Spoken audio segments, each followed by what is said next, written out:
السلام عليكم ورحمة الله وبركاته. أعوذ بالله من الشيطان الرجيم. بسم الله الرحمن الرحيم. الحمد لله رب العالمين. اللهم صل وسلم وبارك على سيدنا محمد وعلى آل سيدنا ومولانا محمد. ബഹുമാന്യരായ പണ്ഡിതന്മാർ, പ്രിയപ്പെട്ട നേതാക്കൾ, ബഹുമാന്യരായ സഹോദരന്മാരെ, സഹോദരിമാരെ, വളരെ സന്തോഷകരമായ നല്ലൊരു ഒത്തുചേരലാണ് ഇന്നിവിടെ നടന്നുകൊണ്ടിരിക്കുന്നത്. മീലാദ് ക്യാമ്പയിനിൻ്റെ വ്യത്യസ്ത പ്രോഗ്രാമുകളുടെ ഒരു സമാപന സംഗമം കൂടിയാണ് ഈ വേദി. അല്ലാഹു മനുഷ്യന് നൽകിയ വലിയ അനുഗ്രഹമാണ് നമ്മുടെ ജീവിതം. ഈ ജീവിതം വളരെയേറെ സന്തോഷത്തോടെയും അതിലേറെ സമാധാനത്തോടെയും ജീവിക്കാനുള്ളതാണ്. മനുഷ്യൻ്റെ ജീവിതത്തിന് വ്യത്യസ്തമായ അനുഭവ തലങ്ങളുണ്ടാവുക എന്നത് സ്വാഭാവികമാണ്. എല്ലാവരുടെ ജീവിതത്തിനും ജീവിതത്തിൻ്റെ എല്ലാ സമയങ്ങളും ഒരുപോലെ ആയിക്കൊള്ളണം എന്നില്ല. കയറ്റവും ഇറക്കവും, വർധനവും കുറവും, ഇങ്ങനെ ജീവിതത്തിൻ്റെ അനുഭവങ്ങളിൽ എല്ലാ ഇടങ്ങളിലും ഉണ്ടാകും. അപ്പോഴെല്ലാം നമുക്ക് ലഭ്യമാണ്, നമുക്ക് സാധ്യമാണ് സന്തോഷമുള്ള ജീവിതം, സമാധാനമുള്ള ജീവിതം. അതിന് പക്ഷേ നമുക്ക് ചില ബോധ്യങ്ങൾ നമ്മുടെ കൂടെ ഉണ്ടാകണമെന്ന് മാത്രം. മനുഷ്യൻ്റെ ജീവിതം ഒരു ഉത്തരവാദിത്വമായി ഏറ്റെടുത്ത് മുന്നോട്ട് പോകുമ്പോൾ നാം ഏറ്റവും കൂടുതൽ ഏറ്റെടുക്കേണ്ട ഒരു ഉത്തരവാദിത്വമാണ് പാരൻറ്റിങ് എന്നത്. എൻ്റെ സദസ്സിലുള്ളവരിൽ നല്ലൊരു ശതമാനം രക്ഷിതാക്കളാണ് എന്നാണ് ഞാൻ മനസ്സിലാക്കുന്നത്. ഒരു രക്ഷിതാവ് എന്നത് ഒരു ഉത്തരവാദിത്വമാണ്. ആ ഉത്തരവാദിത്വ നിർവഹണം എന്നത് വളരെ ഗൗരവമുള്ളൊരു വിഷയമാണ്. സാർവത്രികമായി നടക്കേണ്ടതുമാണ്. കാരണം രക്ഷിതാവാവുക എന്നതിന് പ്രത്യേക വിദ്യാഭ്യാസ ക്വാളിഫിക്കേഷനുകളൊന്നും ആവശ്യമില്ല.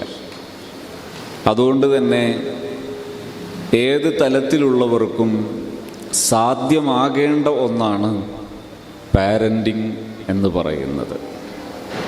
പാരൻറ്റിങ് നേരെയാകുമ്പോൾ ഒരു നാടിൻ്റെ തന്നെ ദിശ നിർണയിക്കപ്പെടാൻ അത് കാരണമാകും. നമ്മുടെ മക്കൾ നന്നാവുക എന്നത് നമ്മളെല്ലാവരുടെയും അഭിലാഷമാണ്. മക്കൾ നന്നാകാൻ നമുക്ക് ഏതെങ്കിലും ഭൗതിക വിദ്യാഭ്യാസ നിലവാരങ്ങൾ അത് ഉണ്ടായിക്കൊള്ളണം എന്ന് പ്രത്യേകിച്ച് നിർബന്ധമൊന്നുമില്ല. ഉണ്ടാകേണ്ട പ്രധാനപ്പെട്ട ചില ക്വാളിറ്റികളുണ്ട്. അത് മനസ്സിലാക്കാൻ ഞാൻ എൻ്റെ ചെറിയൊരു അനുഭവം പറഞ്ഞുകൊണ്ട് തുടങ്ങാം. ഞാൻ ഒരു ദിവസം കർണാടകയിലെ ഒരു പ്രദേശത്തേക്കുള്ള ഒരു യാത്രക്കിടയിൽ എൻ്റെ കൂടെ ഒരു പണ്ഡിതനുണ്ടായിരുന്നു. ആ പണ്ഡിതൻ എന്നെക്കാൾ പ്രായമുള്ള ആളാണ്. അദ്ദേഹത്തിന് ഒരു 50 വയസ്സെങ്കിലും ആയി കാണും. അദ്ദേഹം എന്നോട് പറഞ്ഞു, നിങ്ങൾ പറഞ്ഞ ഒരാശയം വളരെ ശരിയാണ്. ഞാൻ ചോദിച്ചു, ഏതാശയം? ഒരു കുട്ടി നന്നാകാൻ ഒരു രക്ഷിതാവ് വലിയ വിദ്യാഭ്യാസ യോഗ്യത ഉള്ളവർ ആകണം എന്നില്ല. എന്നിട്ട് അദ്ദേഹം പറഞ്ഞു തുടങ്ങി, ഞാൻ കൊച്ചുനാളിൽ ജീവിച്ചു വളർന്നത് വളരെ തണുപ്പുള്ള ഒരു പ്രദേശത്താണ്. എൻ്റെ മാതാപിതാക്കൾ 2 പേരും നിരക്ഷരരാണ്. ഭൗതിക വിദ്യാഭ്യാസത്തിലും ആത്മീയ വിദ്യാഭ്യാസത്തിലുമൊക്കെ അങ്ങനെ തന്നെയാണ്.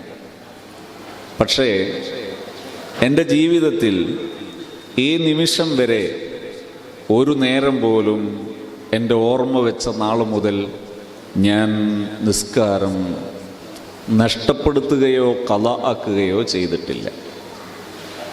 അതിന് എന്നെ പ്രാപ്തനാക്കിയത് അദ്ദേഹം ഒരു മതവിരുദ്ധമുള്ള ആൾ കൂടിയാണ്. അദ്ദേഹം പറഞ്ഞു, എൻ്റെ മതവിരുദ്ധത്തെക്കാൾ എൻ്റെ പാരൻറ്റിങ്ങാണ്, എൻ്റെ രക്ഷിതാക്കളാണ്. അദ്ദേഹം എന്നോട് അനുഭവം പറയാൻ തുടങ്ങി. എല്ലാ ദിവസവും രാവിലെ എൻ്റെ ഉമ്മ എന്നെ വിളിച്ചെഴുന്നേൽപ്പിക്കും. സുബഹിക്ക് മുമ്പേ ഉമ്മ എഴുന്നേൽക്കും. സുബഹിയുടെ മുമ്പ് തന്നെ ഉമ്മ ഒരു ജുസ്ഇന് അടുത്ത് ഖുർആൻ പാരായണം ചെയ്യും. സുബഹി വാങ്ക് വിളിച്ച ഉടനെ ഉമ്മ എന്നെ വിളിക്കും, ഞങ്ങളെ മക്കളെ എല്ലാം വിളിക്കും. ആ സമയത്ത് നല്ല ആരോഗ്യമോ അല്ലെങ്കിൽ വലിയ ക്ഷീണമൊന്നും ഇല്ലാത്ത സമയമാണെങ്കിൽ, ആരോഗ്യ പ്രശ്നങ്ങളൊന്നും ഇല്ലെങ്കിൽ ഞങ്ങൾ എഴുന്നേൽക്കും. ഇനി നല്ല ക്ഷീണമോ മറ്റോ ഒക്കെ ഉള്ള സമയമാണെങ്കിൽ ഉമ്മ അപ്പം നിർബന്ധിക്കുകയൊന്നുമില്ല, രണ്ടാമത് വിളിക്കും കുറച്ച് കഴിഞ്ഞാൽ. അത് പക്ഷേ സുബഹി നിസ്കരിക്കാനും വുളൂ ചെയ്യാനും അനുബന്ധമായ അത്യാവശ്യ പ്രാഥമിക കർമ്മങ്ങൾ നിർവഹിക്കാനുമുള്ള ആ സമയം മാത്രം അവശേഷിക്കുമ്പോഴാണ് ആ വിളി ഉണ്ടാവുക. ആ വിളിയുടെ സമയത്ത് എഴുന്നേൽക്കുക എന്നതല്ലാത്ത സെക്കൻഡ് ഓപ്ഷൻ ഉണ്ടാവുകയില്ല. അപ്പോൾ വല്ല കാരണവശാലും എഴുന്നേൽക്കുന്നില്ലെങ്കിൽ ഉമ്മയുടെ വക ഒരു അടി ഉണ്ടാകും. ആ അടി ഉണ്ടാകും എന്നത് ഉമ്മയുടെ ഒരു ഉറച്ച നിലപാടാണ്. അതിൽ പക്ഷേ ഉമ്മ തെറി വിളിക്കുകയോ ദേഷ്യപ്പെടുകയോ അതല്ലെങ്കിൽ അസഭ്യം പറയുകയോ ഒന്നും ഉണ്ടാവുകയില്ല. ഉമ്മ വൈകാരികമായി പ്രക്ഷുബ്ധമാവുകയൊന്നുമില്ല. പക്ഷെ ഉമ്മ തല്ലും. എന്നിട്ട് അദ്ദേഹം ഒരു അനുഭവം പറഞ്ഞു. ഞങ്ങളുടെ വീട്ടിനടുത്ത് ഒരു കല്യാണം നടക്കുകയാണ്. അദ്ദേഹത്തിൻ്റെ ഒരു 40 കൊല്ലം മുമ്പേയുള്ള ഒരു കഥയാകുമ്പോൾ സ്വാഭാവികമായും പ്രാദേശികമായി ആ പശ്ചാത്തലം നമ്മൾ ഓർക്കേണ്ടതാണ്. അദ്ദേഹം പറയുന്നത് ഇങ്ങനെയാണ്: ഓല മടയുക എന്നാണ് നമ്മുടെ കോഴിക്കോട് വടകര ആ ഭാഗത്തൊക്കെ പറയുക. ഓല മടഞ്ഞിട്ട് വീട് മേയാറുള്ള ഓല, തെങ്ങിൻ്റെ ഓല കൊണ്ട്, അതുകൊണ്ടാണ് പന്തൽ നിർമ്മിക്കുക. അത് തൊഴിലാളികളല്ല, മറിച്ച് കുടുംബക്കാരും ബന്ധുക്കളും അയൽവാസികളും എല്ലാം ചേർന്ന് കല്യാണ ദിവസങ്ങൾക്ക് മുമ്പേ തന്നെ ഈ പന്തൽ നിർമ്മിച്ച് കല്യാണ തലേന്നാളും അടുത്ത ദിവസങ്ങളൊക്കെയായി പണികളുണ്ടാകും. അതിലെല്ലാവരും ഒരു ഇൻക്ലൂസീവ് മെത്തേഡ്, എല്ലാവരും ഉൾപ്പെടുന്നൊരു ശൈലിയാണ്. അങ്ങനെ ഈ ഒരു രാത്രി പണികളൊക്കെ കഴിഞ്ഞ് ഞങ്ങൾ കുട്ടികളെല്ലാം ആവേശത്തോടെ വീട്ടിൽ കിടക്കാൻ പോകുമ്പോൾ, അപ്പോൾ ഞങ്ങൾ കിടക്കുന്ന സമയത്ത് കൂട്ടുകാരോട് പറഞ്ഞു, ഇവിടെ ഒരു സമ്പ്രദായമുണ്ട്, ഉമ്മ നേരത്തെ എഴുന്നേൽക്കും. അതെത്ര വൈകി കിടന്നാലും ഉമ്മ നേരത്തെ എഴുന്നേൽക്കും. ഉമ്മ സുബഹി വാങ്ക് കൊടുത്താൽ ഒന്നാമത്തെ ഒരു വിളി വിളിക്കും. ആ വിളിയുടെ സമയത്ത് എഴുന്നേൽക്കാം, എഴുന്നേൽക്കാതിരിക്കാം. രണ്ടാമത് ഉമ്മ വിളിക്കും. രണ്ടാമത്തെ വിളിക്ക് നിസ്കരിക്കാനുള്ള സമയം മാത്രമേ അവശേഷിക്കൂ. ആ വിളിയുടെ സമയത്ത് എഴുന്നേൽക്കണം, പുറത്തു പോയി ഒളു എടുത്ത് നിസ്കരിക്കണം. അല്ലാത്തൊരു ഓപ്ഷൻ ഉണ്ടാകില്ല. അത് എല്ലാവരോടും വാണിംഗ് ചെയ്തു. അദ്ദേഹം പറയാം, പിറ്റേ ദിവസം ഒന്നാമത്തെ വിളി ഞങ്ങളാരും അറിഞ്ഞില്ല.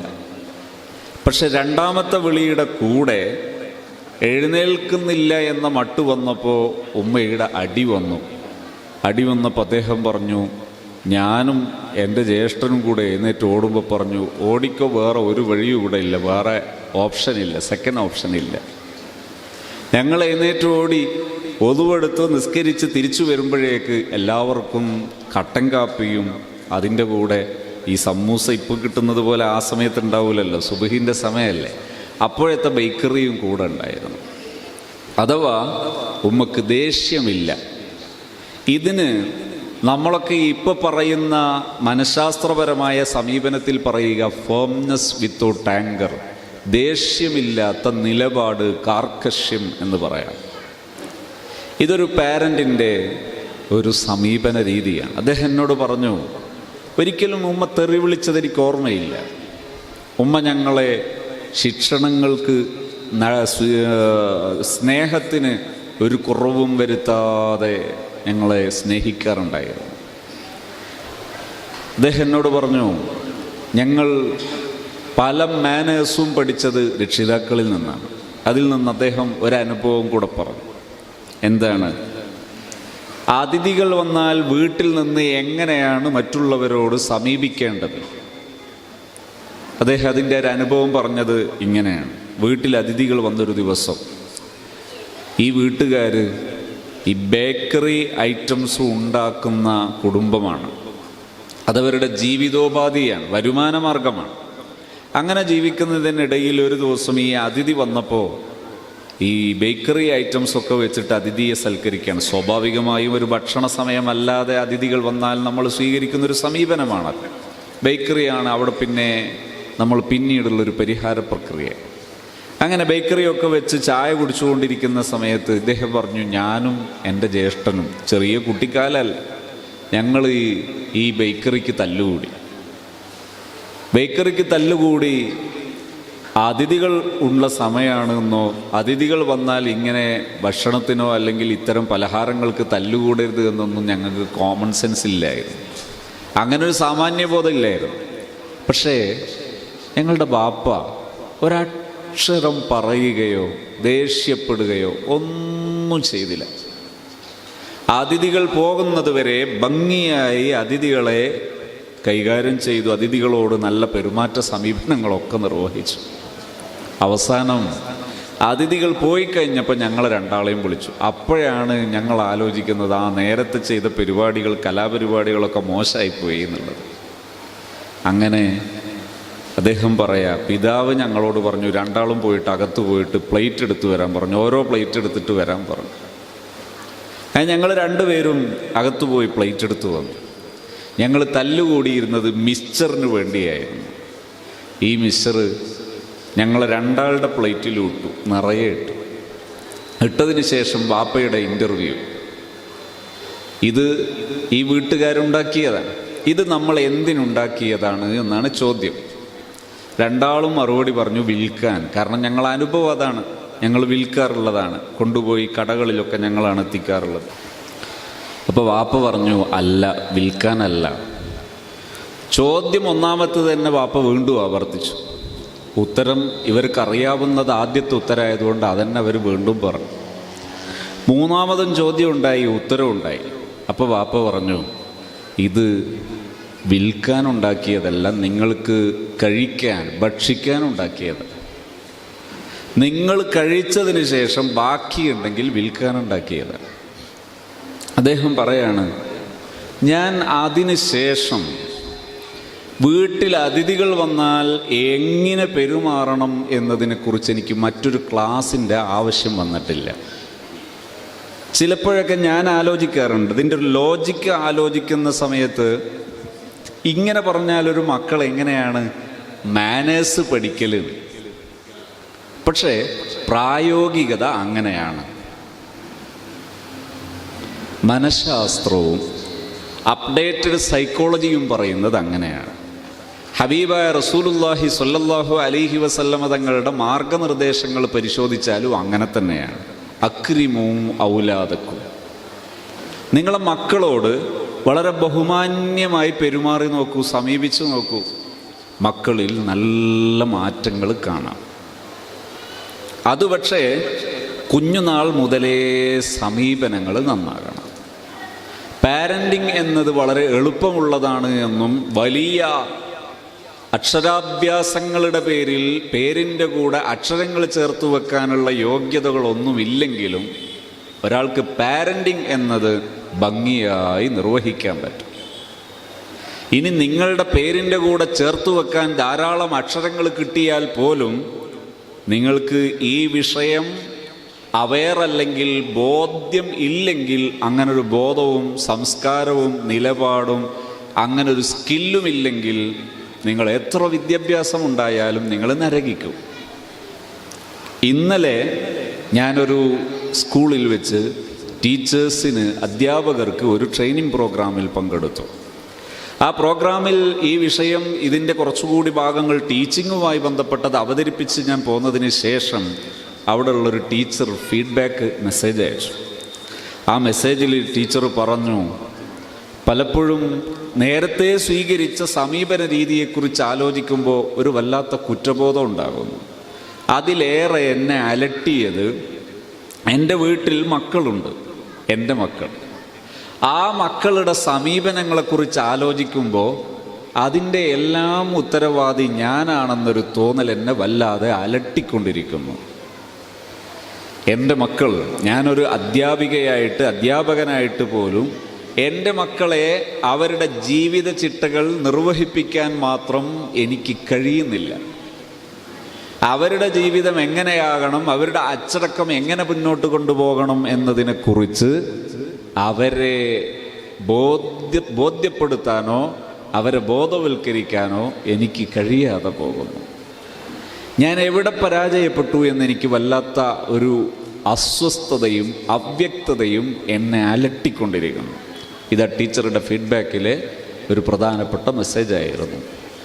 എൻ്റെ കൂടെ ഹാപ്പി സോണിൽ വർക്ക് ചെയ്യുന്ന ഒരു ട്രെയിനർ ആ ഫീഡ്ബാക്ക് ചേർത്തിട്ട് എന്നോട് ചോദിക്കുന്നു, ഇനി ഞാൻ ഏത് റിപ്ലൈ ആണ് കൊടുക്കേണ്ടത്? ഞാൻ ഇവിടുന്ന് വരുന്നതിൻ്റെ തൊട്ടു മുമ്പാണ് ആ ഫീഡ്ബാക്ക് വായിച്ചത്. ഞാൻ പറയുന്നത്, എത്ര അക്ഷരാഭ്യാസം കൂടെ ഉണ്ടെങ്കിൽ പോലും ഈ വിഷയത്തിൽ നാം ബോധ്യമുള്ളവരല്ലെങ്കിൽ, കൃത്യമായ നിലപാടുള്ളവരല്ലെങ്കിൽ, ഒരുപക്ഷെ കഷ്ടപ്പാടുകൾ നമ്മുടെ തോഴിയായി കൂടെ ഉണ്ടാകും. ഇന്ത്യയിലെ അറിയപ്പെട്ട മലയാളിയായ പ്രസിഡന്റ് രാധാകൃഷ്ണൻ, അദ്ദേഹത്തിൻ്റെ ജീവിതകഥ വായിച്ചാൽ നിങ്ങൾക്ക് കാണാൻ പറ്റും.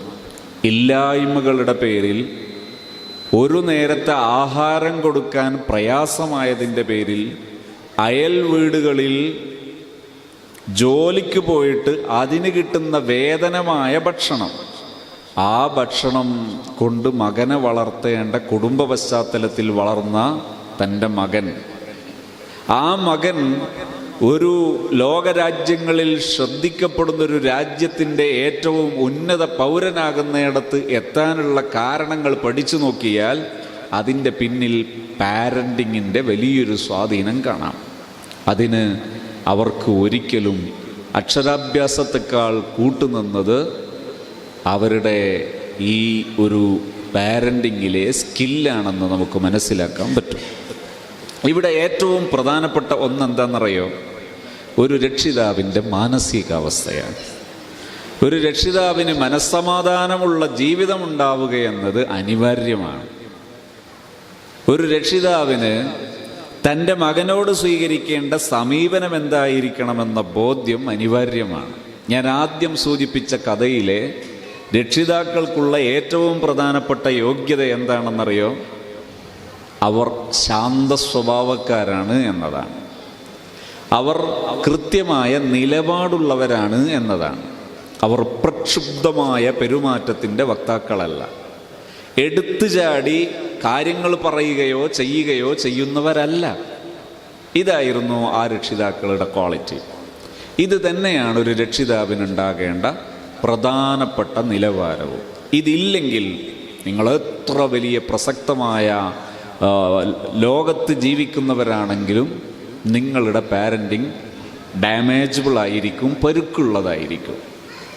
ഇനി ഞാൻ മറ്റൊരു സംഭവം പറയാം. ഒരു ഡോക്ടറായ സുഹൃത്ത് അദ്ദേഹത്തിൻ്റെ മറ്റൊരു സുഹൃത്തിനെ കാണാൻ വേണ്ടി പോവുകയാണ്.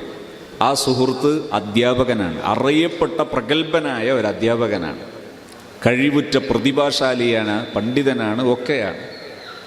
അദ്ദേഹത്തെ കാണാൻ ചെന്നപ്പോൾ അദ്ദേഹം വൈകുന്നേരം നടക്കാൻ വേണ്ടി പുറത്തു പോയിരിക്കുകയാണ്. വീട്ടിലെ വരാന്തയിൽ ഇരിക്കുന്നത് മക്കൾ 2 പേരാണ്. മക്കളോട് ചോദിച്ചു, പിതാവ് എവിടെ പോയി?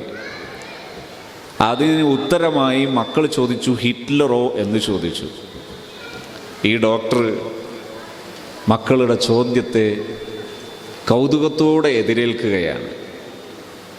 അതെന്തേ അങ്ങനെ മക്കൾ ചോദിച്ചത് എന്ന് അദ്ദേഹം വളരെ സൗഹൃദത്തിൽ, അഥവാ നേരത്തെ പരിചയമുള്ള ഒരു കൂട്ടുകാരനും പരിചയമുള്ള കൂട്ടുകാരൻ്റെ മക്കളുമായതുകൊണ്ട് സൗഹൃദത്തിൽ മക്കളോട് ചോദിച്ചു, എന്തേ മക്കൾ അങ്ങനെ പറഞ്ഞത്? പിതാവിനെക്കുറിച്ച്, സ്വന്തം ഫാദറെക്കുറിച്ച് എന്തുകൊണ്ടാണ് ഹിറ്റ്ലറോ എന്ന് ചോദിച്ചത്? അതിൻ്റെ ഉത്തരം ഇങ്ങനെയായിരുന്നു, നിങ്ങൾ കണ്ടില്ലേ, ഞങ്ങളെ 2 പേരെ ഇവിടെ ഇങ്ങനെ പിടിച്ചു നിർത്തിയിട്ട് പോയിരിക്കുന്നത്. ഞങ്ങൾക്കുണ്ട് കളിക്കാനും നടക്കാനൊക്കെ ഒരു പൂതി. ഈ ഡോക്ടർ കുറേ സമയം ആലോചിച്ചു. കാരണം എന്താ? എപ്പോഴും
ഇപ്പോൾ ഓക്കെ.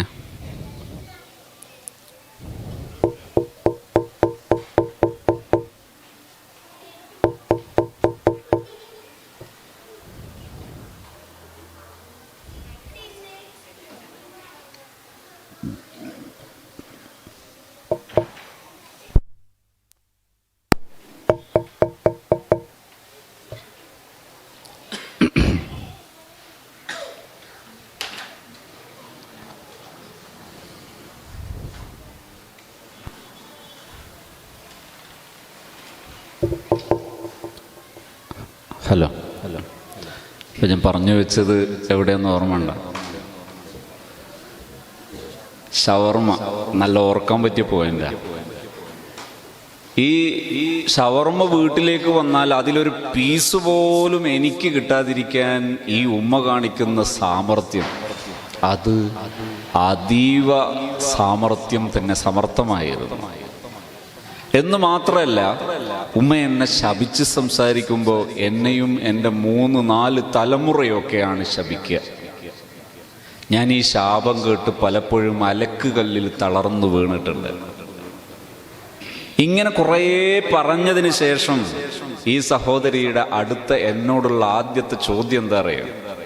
സത്യത്തിൽ ഈ പ്രശ്നത്തിൻ്റെ പരിഹാരത്തിന് എൻ്റെ ഭർത്താവിൻ്റെ ഉമ്മയല്ലേ ഈ സദസ്സിൽ എൻ്റെ ക്ലാസ്സിന് കൊണ്ടുവന്ന് ഇരുത്തേണ്ടത് എന്നാണ് ഒന്നാമത്തെ ചോദ്യം.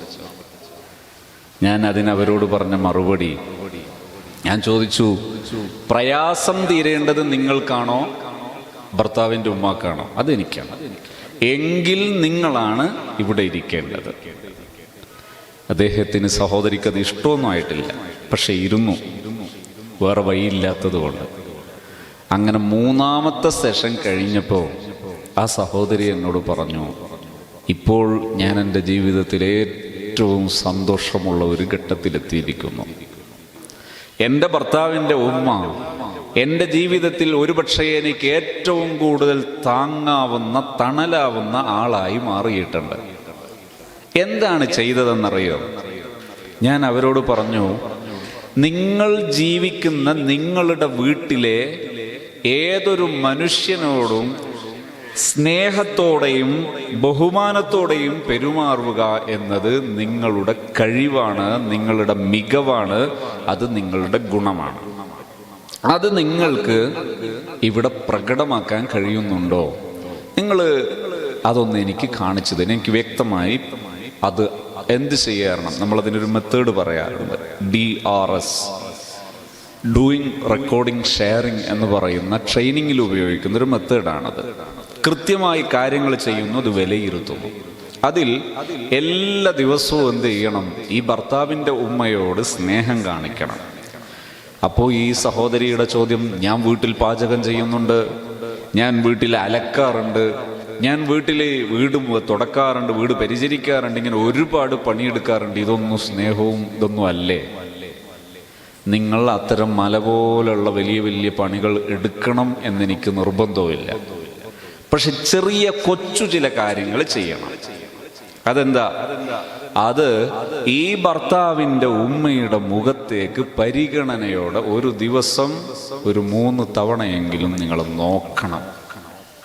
വലിയ മെനക്കെടാണോ? രണ്ടാമത്തത് ഭർത്താവിൻ്റെ ഉമ്മയോട് പുഞ്ചിരിക്കണമെന്നതാണ്. 3ാമത് ഞാൻ പറഞ്ഞു, നിങ്ങളവരെ പരിഗണനയോടെ ഉമ്മ എന്ന് വിളിക്കണം. 4ാമത് ഞാൻ അവരോട് പറഞ്ഞു, നിങ്ങൾ ഭർത്താവിൻ്റെ ഉമ്മയോട് സ്നേഹമുണ്ട്, ബഹുമാനമുണ്ട് എന്ന് തോന്നിക്കുന്ന ഏതാനും ചില കലിമത്തുകൾ, ചില വാക്കുകൾ, വേർഡ്സുകൾ, അത് ചിലപ്പോൾ ചില സമ്മതം ചോദിക്കലാകാം, ചിലപ്പോൾ മറ്റു ചില വാക്കുകളാകാം, അങ്ങനെ പറയണം. അപ്പോൾ അവരെന്നോട് പറഞ്ഞു, ഞാനതൊക്കെ പരിശോധിച്ചത്. ഞാൻ പറഞ്ഞു, ആയിക്കോട്ടെ, ഇവിടെ നിന്ന് നിങ്ങൾ വീണ്ടും ഒന്നുകൂടെ സ്റ്റാർട്ട് ചെയ്യാൻ പറഞ്ഞു. ഇതായിരുന്നു ഞാൻ പറഞ്ഞ പരിഹാരം.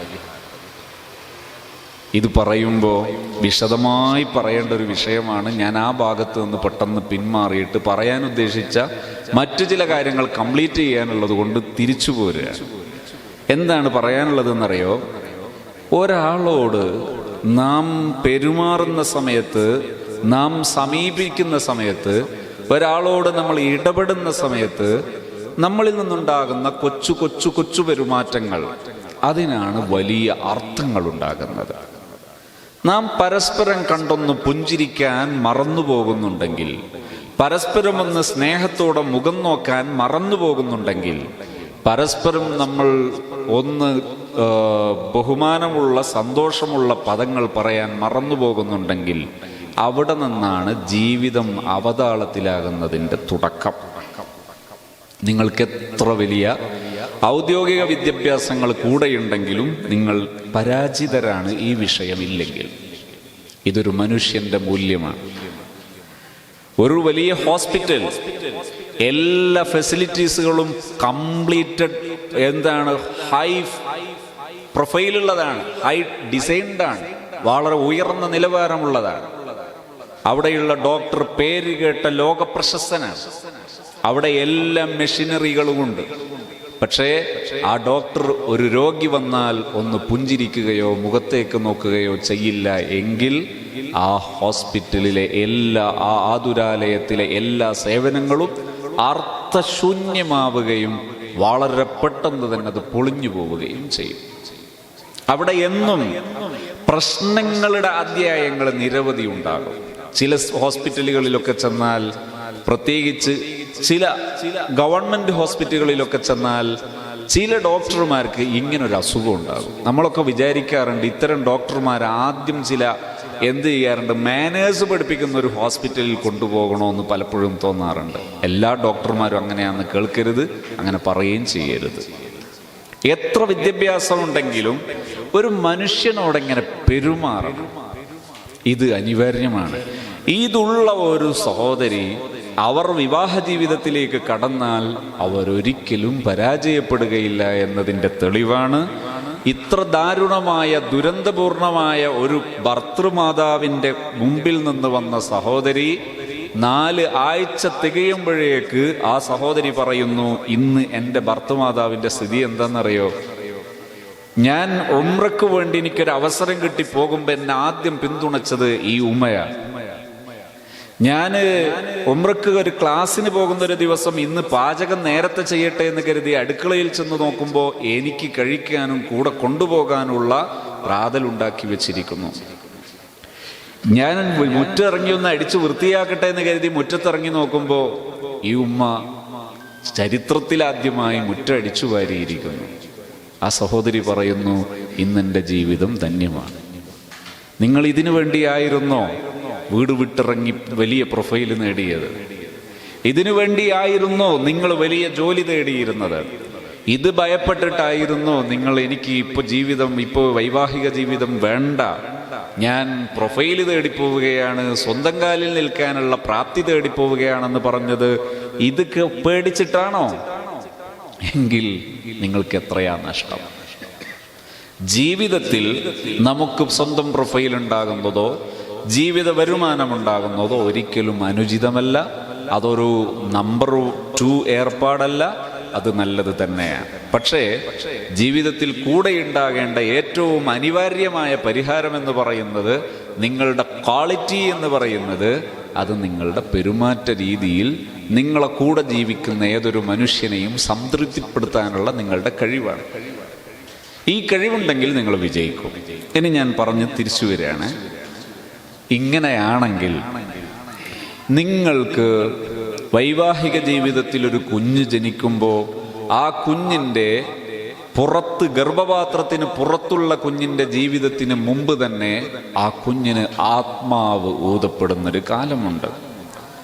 ആ കാലയളവ് മുതൽ കുഞ്ഞ് നമ്മുടെ വയറ്റിൽ വളർന്നു വരികയാണ്. വളർന്നു വരുന്ന സമയത്ത് വയറ്റിലെ ഒരു ഗർഭസ്ഥ ശിശുവിൻ്റെ മാതാവാണ് സത്യത്തിൽ ഒരു ഗർഭിണി. ആ സമയം തന്നെ നിങ്ങൾ പാരന്റിങ് സ്റ്റാർട്ട് ചെയ്തിട്ടുണ്ട്. എങ്ങനെയാണ് പാരന്റിങ് സ്റ്റാർട്ട് ചെയ്യേണ്ടത്? ഈ ഗർഭത്തെ ആലോചിച്ച് സങ്കടപ്പെടുന്ന ഒരാളാണോ നിങ്ങൾ? എങ്കിൽ നിങ്ങൾ പിഴക്കുന്നു. മറുവശത്ത് മറ്റൊരു പിക്ചർ പറയാം. ഈ ഗർഭത്തെ ആലോചിച്ച് നിങ്ങൾ ആത്മാഭിമാനം കൊള്ളുകയാണ്. അഥവാ എൻ്റെ ഗർഭപാത്രത്തിലിരിക്കുന്നത് വലിയൊരു അനുഗ്രഹീതനോ അനുഗ്രഹീതയോ ആണ്. ആ ഒരാളെ ഈ പ്രപഞ്ചത്തിലേക്ക് സമ്മാനിക്കാനുള്ള വലിയ മഹത്വമായ ഒരു ദൗത്യം, ആ ദൗത്യം നിർവഹിക്കാൻ അള്ളാഹു എനിക്ക് അവസരം തന്നിരിക്കുന്നു. ഈ പ്രപഞ്ചത്തെയൊക്കെ സൃഷ്ടിച്ച് പരിപാലിച്ചു കൊണ്ടിരിക്കുന്ന മഹാനായ, സർവോന്നതനായ, സർവശേഷിയുള്ള ഒരു സൃഷ്ടാവ്, സർവസമ്പൂർണനായ ഒരു സൃഷ്ടാവ്, ആ സൃഷ്ടാവ് സംവിധാനിച്ച ഒരു കുഞ്ഞിൻ്റെ മാതാവ് ഒരു ഗർഭിണിയാണ് ഞാൻ എന്ന ബോധ്യത്തിൽ നിങ്ങൾ ആത്മനിർവൃതിയുള്ളവരാണെങ്കിൽ അപ്പോഴുള്ള ഗർഭിണിയുടെ ശാരീരികമായ അവസ്ഥയിൽ നിങ്ങൾക്ക് ഗണ്യമായ മാറ്റം കാണാം. ഗർഭിണിയായിരിക്കുമ്പോൾ തന്നെ നിങ്ങൾക്ക് ഭയങ്കര സ്വസ്ഥത കാണാം. സാധാരണ ഗർഭിണിയായിരിക്കുമ്പോൾ പലർക്കും അസുഖങ്ങൾ ഉണ്ടാകാറുണ്ട്. ചില ഗർഭിണികൾക്ക് ഗർഭകാലത്ത് ഷുഗർ കൂടും, പ്രഷർ കൂടുകയും കുറയുകയും ചെയ്യുന്നവരുണ്ട്. ഗർഭകാലത്ത് വ്യത്യസ്തമായ അസുഖങ്ങൾ ഉണ്ടാകാറുണ്ട്. ഇവരോടൊക്കെ മനഃശാസ്ത്രത്തിൻ്റെ പക്ഷത്തു നിന്ന് പറയുകയാണെങ്കിൽ പറയാനുള്ളത്, പ്രിയപ്പെട്ട സഹോദരിമാരെ, നിങ്ങളുടെ ശരീരത്തിൽ നിന്ന് ഈ കുഞ്ഞിനാവശ്യമായ പോഷകങ്ങൾ ലഭിക്കുന്നത് നിങ്ങളുടെ മനസ്സിനെ ഡിപ്പെൻഡ് ചെയ്തിട്ടാണ്, നിങ്ങളുടെ മനസ്സിനെ ആസ്പദമാക്കിയിട്ടാണ്. നിങ്ങളുടെ മനസ്സ് സ്വസ്ഥമാണോ, നിങ്ങളുടെ മനസ്സിൽ നിങ്ങളുടെ ഗർഭസ്ഥ ശിശുവിനെ കുറിച്ചുള്ള കാഴ്ചപ്പാട് വളരെ സുരക്ഷിതത്വമുള്ളതാണോ, അഥവാ ഇതിനെയെല്ലാം പടച്ചൊരു സ്രഷ്ടാവ്, ഉന്നതനായ ഒരു റബ്ബ് പിന്നിലുണ്ട് എന്ന വിശ്വാസമുണ്ടോ? എങ്കിൽ നിങ്ങൾക്കുണ്ടാകുന്ന സ്വസ്ഥത, നിങ്ങളിലുണ്ടാക്കുന്ന ഹോർമോണൽ ചേഞ്ച്, ആ ചേഞ്ച് കുട്ടിയുടെ വളർച്ചയ്ക്ക് ഉപകരിക്കും. അല്ലെങ്കിൽ ഗർഭസ്ഥ ശിശു എന്നത് എന്തായി മാറുന്നറിയോ? നിങ്ങളുടെ ബോഡിയിലെ ഒരു ഫോറിൻ ബോഡിയായി, ഒരു എക്സ്റ്റേണൽ ഫാക്ടറായി, ഒരു ഖാരിജിയായ അമ്രായി അത് മാറും.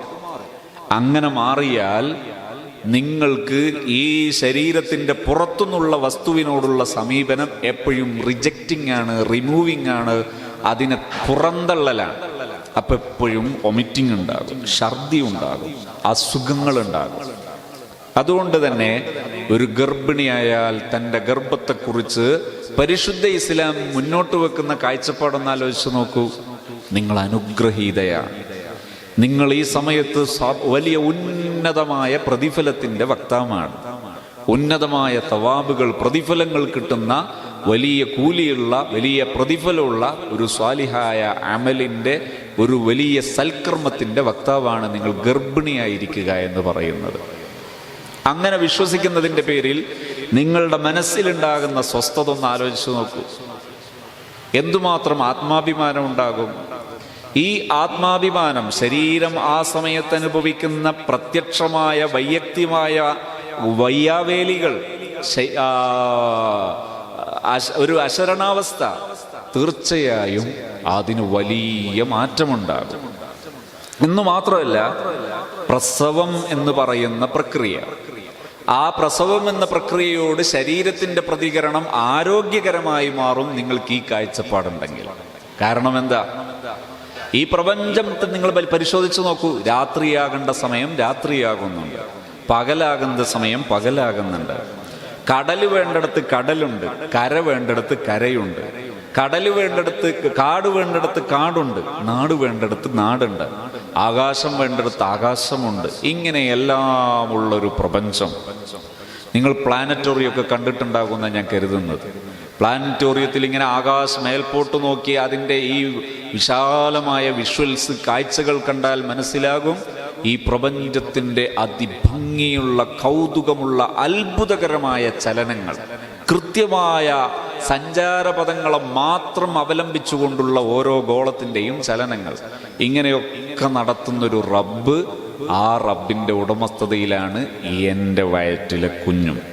കാരണം ചിലപ്പോൾ ഭൗതികവാദിയുടെ കണ്ണിൽ നിന്ന് നോക്കിയാൽ ഈ കുഞ്ഞിൻ്റെ സ്രഷ്ടാവ് ആരാണെന്ന് ചോദിച്ചാൽ അമ്മയാണ്, ഉമ്മയാണ് എന്ന് പറയാമായിരിക്കാം. പക്ഷേ കാഴ്ചയും യുക്തിയും യുക്തിബോധവുമുള്ള നല്ലൊരു മനുഷ്യനോട് ചോദിച്ചാൽ അവൻ ചോദിക്കും, ഈ കുഞ്ഞ് ആണാകണമെന്ന് തീരുമാനിച്ചത് ഉമ്മയാണോ ബാപ്പയാണോ? അല്ല. ഈ കുഞ്ഞിന് കണ്ണു വേണമെന്നും കണ്ണിന് കാഴ്ച വേണമെന്നും തീരുമാനിച്ചത് ബാപ്പയാണോ ഉമ്മയാണോ? അല്ല. ഈ കുഞ്ഞിന് മൂക്ക് വേണമെന്നും മൂക്കിന് ശ്വസിക്കാനും ഉച്ഛ്വസിക്കാനുള്ള ശേഷി വേണമെന്ന് തീരുമാനിച്ചത് ബാപ്പയാണോ ഉമ്മയാണോ? അല്ല. ആരാ? ഇഖ്റ ബിസ്മി റബ്ബിക്കല്ലദീ ഖലഖ്. സൃഷ്ടിച്ച ഒരു റബ്ബുണ്ട്. അങ്ങനെ സൃഷ്ടിച്ച ഒരു റബ്ബിൽ വിശ്വസിക്കുന്ന ഒരു മനുഷ്യന് പ്രസവത്തെക്കുറിച്ച് നല്ല സമാധാന ബോധമുണ്ടാകും. ഈ സമാധാന ബോധമുള്ള ഗർഭിണി പ്രസവിക്കുന്ന സമയത്ത് നോർമൽ ഡെലിവറി ആയിരിക്കും. പെയിന് വളരെ കുറയാൻ ചാൻസ് ഉണ്ട്. എന്ന് മാത്രമല്ല, ഗർഭശേഷം പല ഗർഭിണികളും ദിവസങ്ങൾ ഒരു ദിവസവും 2 ദിവസമൊക്കെ വല്ലാത്ത ശയ്യാവലംബിയായി കിടക്കുന്നത് കാണാം. അങ്ങനെ ആവശ്യം വരില്ല. അവർക്ക് ഉന്മേഷമുണ്ടാകും. താൻ പ്രസവിച്ച തൻ്റെ കുഞ്ഞിനെ കാണുന്ന സമയത്ത് പൂർവോപരി ഉന്മേഷവും നല്ല ആരോഗ്യവും പെട്ടെന്ന് വീണ്ടെടുക്കാൻ കഴിയും. ഇങ്ങനെ ഈ കുഞ്ഞിന് നൽകുന്ന പാരന്റിങ് അവിടെ മുതലേ മാറണം എന്ന് പറയാനാണ് ഞാൻ ഇത്രയും പറഞ്ഞത്. ഇനി ഞാൻ ഇങ്ങോട്ട് പറഞ്ഞ് തിരിച്ചു വരാം. ചെറിയ കുഞ്ഞ് പ്രസവിച്ച ഉടനെ കുഞ്ഞിനെ മുലയൂട്ടുന്ന സമയത്ത് നമ്മൾ സ്വീകരിക്കേണ്ട സമീപനം, ചിലപ്പോഴൊക്കെ ഉമ്മമാർ പറയുന്നൊരു പ്രയാസമാണ്, കുഞ്ഞു വല്ലാതെ കരയും, കുഞ്ഞ് ഒന്നിനും സമ്മതിക്കുന്നില്ല. ചെറിയ കുഞ്ഞുള്ള പല ഉമ്മമാരും വീട്ടുജോലികളിൽ നിന്ന് എല്ലാറ്റിൽ നിന്നും വിട്ടുനിൽക്കും. എന്തേ കാരണം? ചെറിയ കുഞ്ഞുണ്ട്. ഞാൻ അത്തരം ഉമ്മമാരെ കുറ്റപ്പെടുത്താനോ ഒറ്റപ്പെടുത്താനോ പറയാണെന്ന് തെറ്റിദ്ധരിക്കരുത്. പരിഹാരം പറയാം. ഞാനൊരു അനുഭവം പറഞ്ഞാൽ എളുപ്പം മനസ്സിലാകും. ഒരു ദിവസം നമ്മുടെ ഒരു ഓൺലൈൻ ട്രെയിനിങ് പ്രോഗ്രാമിൽ ഒരു വിഭാഗം, ഒരു കമ്പനി എംപ്ലോയീസ്, ലേഡീസ് ടീമിന് വേണ്ടിയുള്ള ഒരു ട്രെയിനിങ് നടക്കുകയാണ്. ഈ ട്രെയിനിങ്ങിൽ ഞാൻ ചോദിച്ചു, നിങ്ങൾ അനുഭവിക്കുന്ന ഏറ്റവും പ്രധാനപ്പെട്ട ഇൻറ്ററപ്ഷൻസ്, മുടക്കങ്ങൾ എന്താണ്? അപ്പോൾ ഈ സഹോദരിമാരൊക്കെ പറഞ്ഞു, ഞങ്ങൾ നല്ലൊരു ശതമാനം, അഥവാ കൊറോണ കഴിഞ്ഞ ഉടനെ ആയിരുന്നു, ചെറിയ കുഞ്ഞുങ്ങളുള്ളവരാണ്. ഈ ചെറിയ കുഞ്ഞുങ്ങളുള്ളത് കൊണ്ട് തന്നെ ഇവരെ മുലയൂട്ടലൊക്കെ ഭയങ്കര പ്രയാസമാണ്. കുഞ്ഞുറങ്ങുന്നില്ല. ഇനി ഉറക്കാൻ വേണ്ടി നമ്മൾ ഒരുപാട് സമയമെടുത്ത് മുലയൂട്ടി എല്ലാം കൂടെ കുഞ്ഞുറങ്ങിയെന്ന് തോന്നി എഴുന്നേറ്റ് പോരുമ്പോൾ ഇമാമായിട്ട് എഴുന്നേറ്റ് പോരുന്നത് കുഞ്ഞാണ്. ഇതൊരു ആശങ്കയാണ്. ഇതിനെന്താ ചെയ്യാം? അപ്പം ഞാൻ അവരോട് ചോദിച്ചു, നിങ്ങൾ കുഞ്ഞിനെ മുലയൂട്ടുന്ന സമയത്ത് മൊബൈൽ യൂസ് ചെയ്യാറുണ്ടോ? വാട്സപ്പ്, ഇൻസ്റ്റഗ്രാം, അതുപോലെ ഫേസ്ബുക്ക്, റീൽസ്, ഷോർട്സ്? യെസ്. കാരണം എന്താ? ഫ്രീ ടൈമല്ലേ. എന്നാൽ അത് ഉപേക്ഷിക്കണം. എങ്ങനെയാണ് മുലയൂട്ടേണ്ടത്? മുലയൂട്ടേണ്ടത് ഫിസിക്കലായിട്ട് മാത്രം അല്ല, മറിച്ച് മുലയൂട്ടേണ്ടത് നിങ്ങളുടെ മനസ്സുകൊണ്ടാണ്. മനസ്സുകൊണ്ട് ഇഷ്ടത്തോടെയും താല്പര്യത്തോടെയും വാത്സല്യത്തോടെയും മുലയൂട്ടുകയാണെങ്കിൽ ആ കുഞ്ഞിന്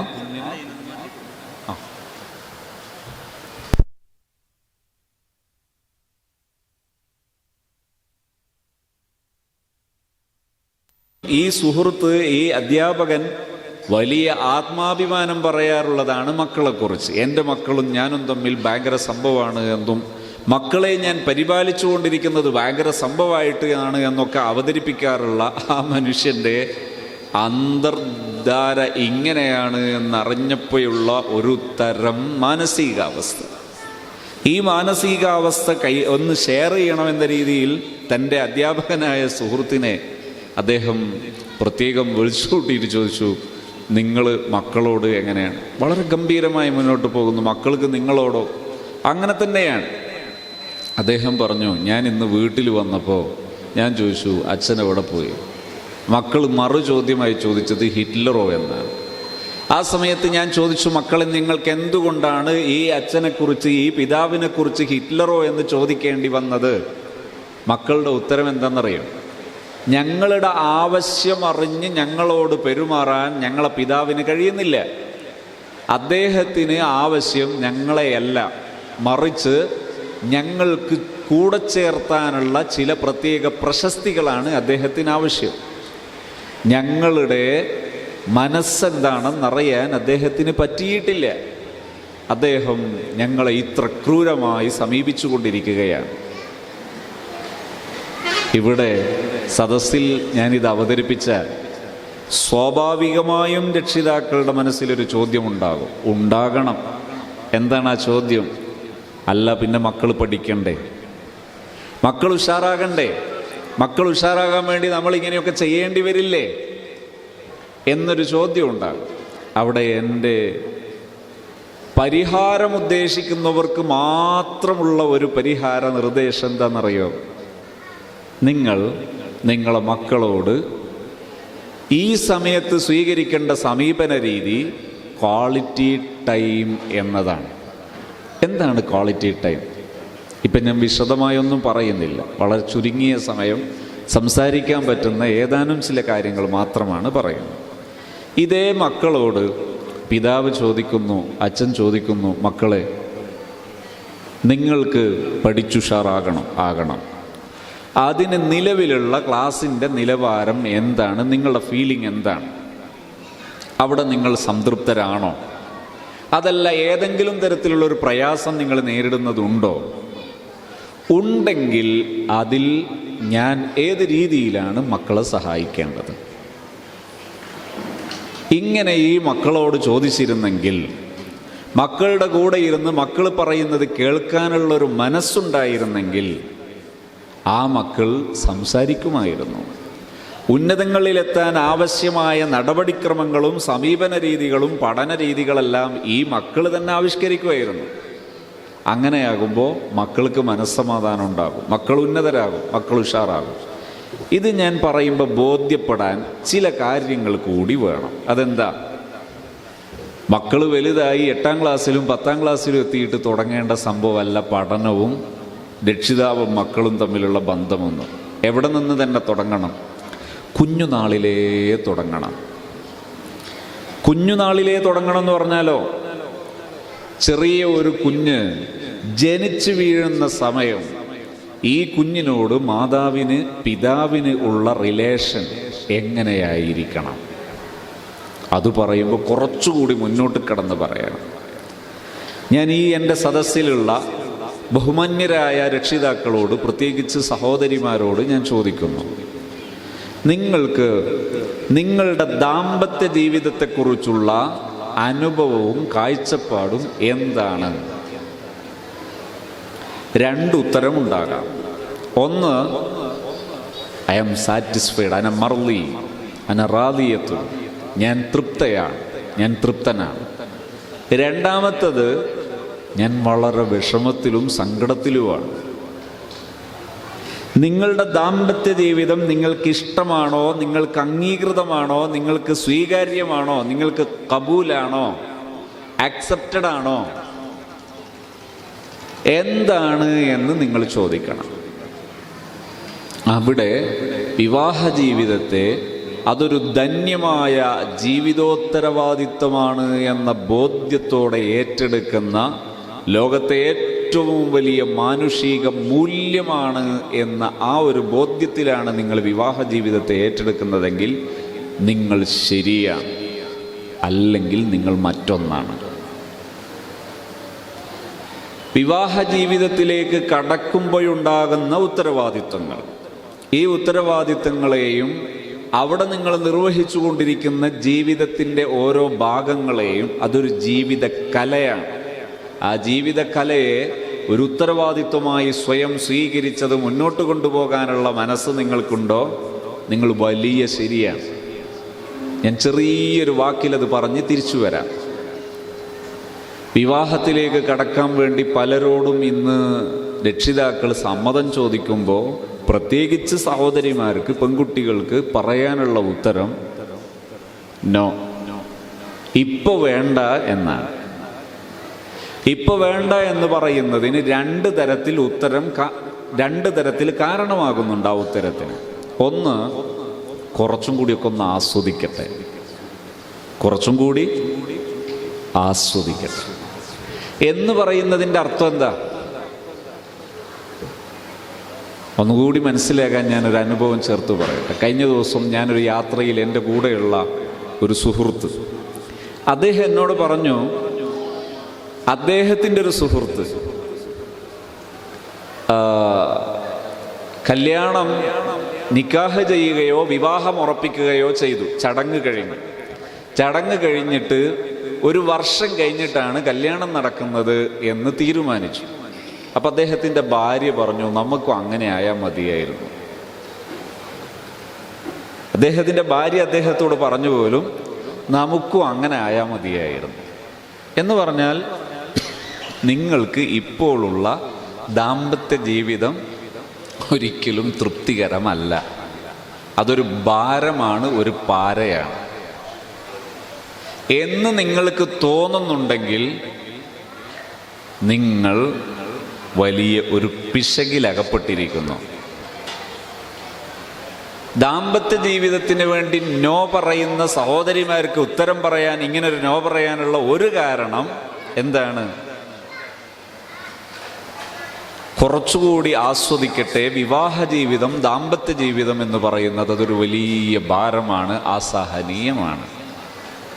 അങ്ങനൊരു തോന്നലുണ്ടെങ്കിൽ ആ തോന്നൽ തെറ്റാണ്. കാരണം ഇതും കഴിഞ്ഞ് നിങ്ങൾ വിവാഹ ജീവിതത്തിലേക്കല്ലേ പോകുന്നത്. ആ വിവാഹ ജീവിതം ദുരന്തമാണ് എന്ന് സ്ഥിരീകരിച്ചിട്ട് നിങ്ങൾ ദുരന്തത്തിലേക്ക് കടക്കുകയാണെങ്കിൽ അതൊരു ബിഗ്ഗസ്റ്റ് മിസ്റ്റേക്കാണ്, വലിയ തെറ്റാണ്. ഒരാളൊരു തമാശ പറഞ്ഞത് കേട്ടു. ഒരാൾക്കൊരു അപകടമൊക്കെ ഉണ്ടാകുമ്പോൾ എല്ലാവരും കൂടെ ഉണ്ടാകും. അതിൻ്റെ ഒരു ഉദാഹരണമാണ് കല്യാണം.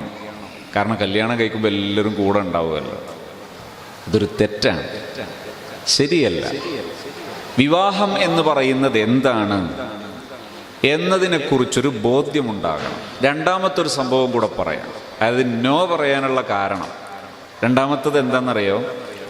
ഇവർ കാണുന്ന കുറേ അനുഭവങ്ങളുണ്ട്. ഉപ്പ, ഉമ്മ, എളാപ്പ, എളാമ, അല്ലെങ്കിൽ അമ്മായി, അങ്ങനെ തുടങ്ങി തൻ്റെ ജീവിതത്തിലെ അനുബന്ധമായി അടുത്തടുത്ത് കിടക്കുന്ന ഒരുപാട് ദാമ്പത്യങ്ങൾ. ഇവരെല്ലാം കല്ല് കടിച്ചു കൊണ്ടിരിക്കുകയാണ്, ഇവരെല്ലാം മുഷിഞ്ഞുകൊണ്ടിരിക്കുകയാണ്, ഇവരെല്ലാം അനുഭവിച്ചു കൊണ്ടിരിക്കുകയാണ്.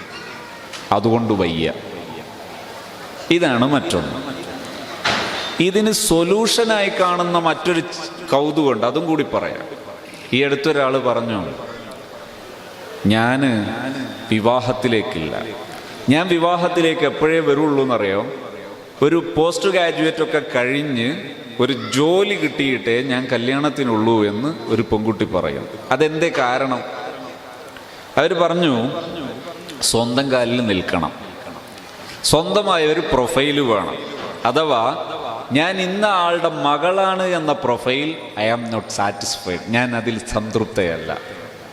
ഞാൻ ഇന്ന ആളുടെ ഭാര്യയാണ് എന്ന് പറയുന്നതിൽ എനിക്ക് സംതൃപ്തിയില്ല. എനിക്ക് ഞാനായിട്ടൊരു പ്രൊഫൈല് വേണം. അതുകൊണ്ട് ഞാൻ വിവാഹ ജീവിതത്തിലേക്ക് കടക്കുന്നുണ്ടെങ്കിൽ ഒരു ജോലിയായി എനിക്കാവശ്യമുള്ള കാര്യം എനിക്ക് സ്വയം സാധിക്കുന്നൊരു പശ്ചാത്തലം വന്നതിന് ശേഷമേ ഞാൻ വിവാഹത്തിനുള്ളൂ. ഞാനിത് പറയുമ്പോൾ നിങ്ങൾ തെറ്റിദ്ധരിക്കാതിരിക്കാൻ ഞാൻ അതിൻ്റെ ജാമ്യം കൂടി മുന്നിലിട്ട് പറയാം. എന്താ? ഒരു സ്ത്രീക്ക് സ്വന്തമായി ജീവിക്കാൻ ആവശ്യമായ ജീവിത വരുമാനം സ്വന്തമായി ഉണ്ടാകുന്നത് ഒരിക്കലും അനഭിലഷണീയമല്ല, അനുചിതമല്ല. മറിച്ച് വിവാഹ ജീവിതത്തിൻ്റെ അടിസ്ഥാനം സ്വന്തമായി വരുമാനമുണ്ടാകണം, സ്വന്തമായി പ്രൊഫൈൽ ഉണ്ടാകണം എന്നതാണെങ്കിൽ നിങ്ങൾ പിശകിൽപ്പെട്ടിരിക്കുന്നു. ആ വിഷയത്തിൽ നിങ്ങൾ റോങ് സൈഡിലാണ് നിങ്ങളെ വണ്ടി കിടക്കുന്നത്. അവിടെ എന്താ ശരി? വിവാഹ ജീവിതത്തിലേക്ക് കടക്കുന്ന സമയത്ത് നിങ്ങളുടെ കൂടെ ഉണ്ടാകേണ്ടത് ഒന്ന് നിങ്ങളുടെ സ്കില്ലുകളാണ്. എങ്ങനെ ഒരു ഭർത്താവിനോട്, എങ്ങനെ ഒരു കുടുംബത്തോട് സന്തോഷത്തോടെ ഒന്നിച്ച് മുന്നോട്ട് പോകാമെന്ന ബോധ്യമാണ് നിങ്ങളുടെ കയ്യിലിരിപ്പ്. നിങ്ങളുടെ ഏറ്റവും വലിയ മുതൽ അതാണ്. അതിനേക്കാളും വലിയ ഒരു പ്രൊഫൈൽ നിങ്ങൾക്ക് ഈ ആകാശത്തിന് ചുവട്ടിൽ വിവാഹ ജീവിതത്തിന് വേണ്ടി നേടാൻ ഇല്ല. ഞാൻ ചെറിയൊരു സംഭവം പറഞ്ഞിട്ട് തുടങ്ങിയിടത്ത് തന്നെ ഞാൻ പറയാമെന്ന് ഏറ്റെടുത്ത് തിരിച്ചു വരും. ഒരു സഹോദരി ഹാപ്പി സോണിൻ്റെ ലൈഫ് എൻറിച്ച്മെൻറ്റ് ട്രെയിനിങ് എന്ന ഒരു പ്രോഗ്രാമിൽ അറ്റൻഡ് ചെയ്തുകൊണ്ടിരിക്കുകയാണ്. ഫസ്റ്റ് സിറ്റിങ്ങിലിരിക്കുന്ന സമയത്ത് ഈ സഹോദരി പറഞ്ഞു, കല്യാണം കഴിഞ്ഞിട്ട് 3.5 വർഷമായി, എനിക്കൊരു കുഞ്ഞുണ്ട്, 1.5 വയസ്സുള്ള മോനാണ്, 1.5 2.5 വയസ്സുള്ള മോനാണ്. എൻ്റെ ജീവിതം, ആ സഹോദരി ഇങ്ങനെ പറഞ്ഞത് കുറേ സമയമെടുത്ത് പറഞ്ഞത്, അങ്ങനെ തന്നെ പറഞ്ഞാൽ നിങ്ങൾക്കും പ്രയാസാകും എനിക്കും പ്രയാസാകും. അതുകൊണ്ട് ഞാനത് ചുരുക്കി പറയാം. അവർ പറഞ്ഞു, ഞാൻ എൻ്റെ വീട്ടിൽ നിന്ന് കല്യാണം കഴിയുന്ന ദിവസം വല്ലാതെ സന്തോഷിച്ചു. എൻ്റെ സഹപാഠികൾ പലരും വീട്ടിൽ നിന്ന് കല്യാണം കഴിഞ്ഞ് ഇറങ്ങുമ്പോഴൊക്കെ കരയുന്നത് ഞാൻ കണ്ടിട്ടുണ്ട്. എനിക്ക് തീരെ കരച്ചിൽ വന്നിട്ടില്ല. എനിക്ക് ഭയങ്കര സന്തോഷമായിരുന്നു. എൻ്റെ സന്തോഷം എന്തായിരുന്നു എന്നറിയോ? എൻ്റെ ബാപ്പാൻ്റെ അടുത്ത് നിന്ന് രക്ഷപ്പെട്ടല്ലോ എന്നതാണ്. ഞാനത് കൗതുകത്തോടെ കേട്ടു. അടുത്തത് അദ്ദേഹം എന്നോട് പറഞ്ഞു, സഹോദരി എന്നോട് പറഞ്ഞു, ഞാൻ ഇപ്പോൾ ഉള്ള അവസ്ഥ എന്താണെന്നറിയോ? ഇപ്പോൾ എൻ്റെ ഭർത്താവിനൊരു ഉമ്മയുണ്ട്. ആ ഉമ്മ എന്നെ കഷ്ടപ്പെടുത്താൻ വേണ്ടി മാത്രം അള്ളാഹു പടച്ചതാണ് എന്നാണ് ഞാൻ കരുതുന്നത്, എനിക്ക് മനസ്സിലാകുന്നത്. കാരണം എനിക്കിഷ്ടമാണ് ഷവർമ്മ. എൻ്റെ ഭർത്താവിൻ്റെ വീട്ടിലേക്ക് ഷവർമ്മ വല്ലപ്പോഴും ആരെങ്കിലും കൊണ്ടുവന്നാൽ അതിലെ ഒരു പീസ് പോലും എനിക്ക് കിട്ടാതിരിക്കാൻ എൻ്റെ ഭർത്താവിൻ്റെ ഉമ്മ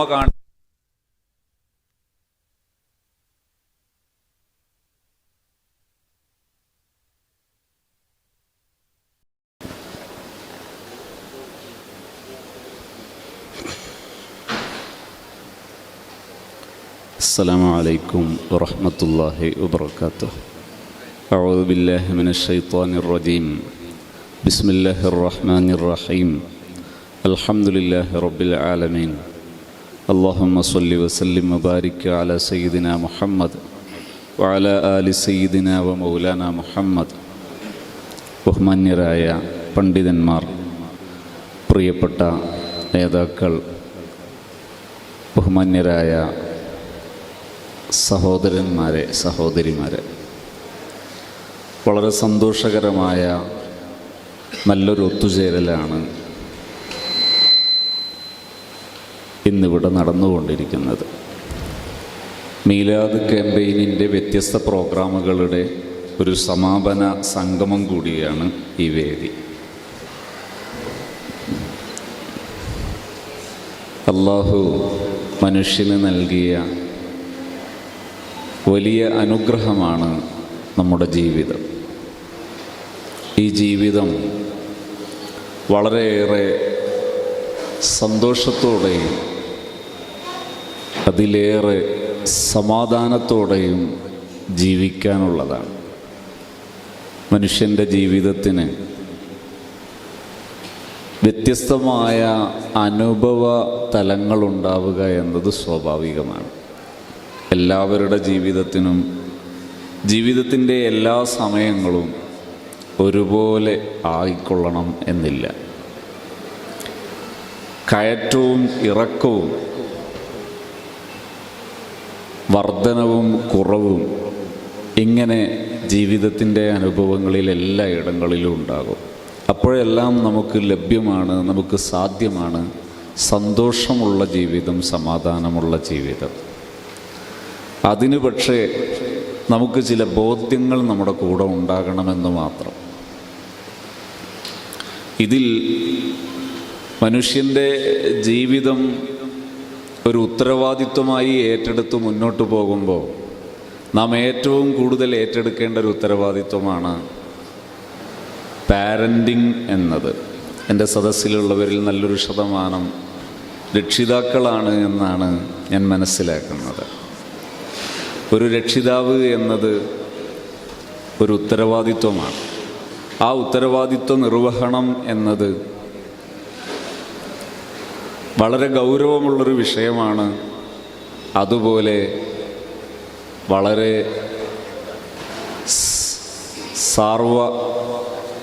സാർവത്രികമായി നടക്കേണ്ടതുമാണ്. കാരണം രക്ഷിതാവാവുക എന്നതിന് പ്രത്യേക വിദ്യാഭ്യാസ ക്വാളിഫിക്കേഷനുകളൊന്നും ആവശ്യമില്ല.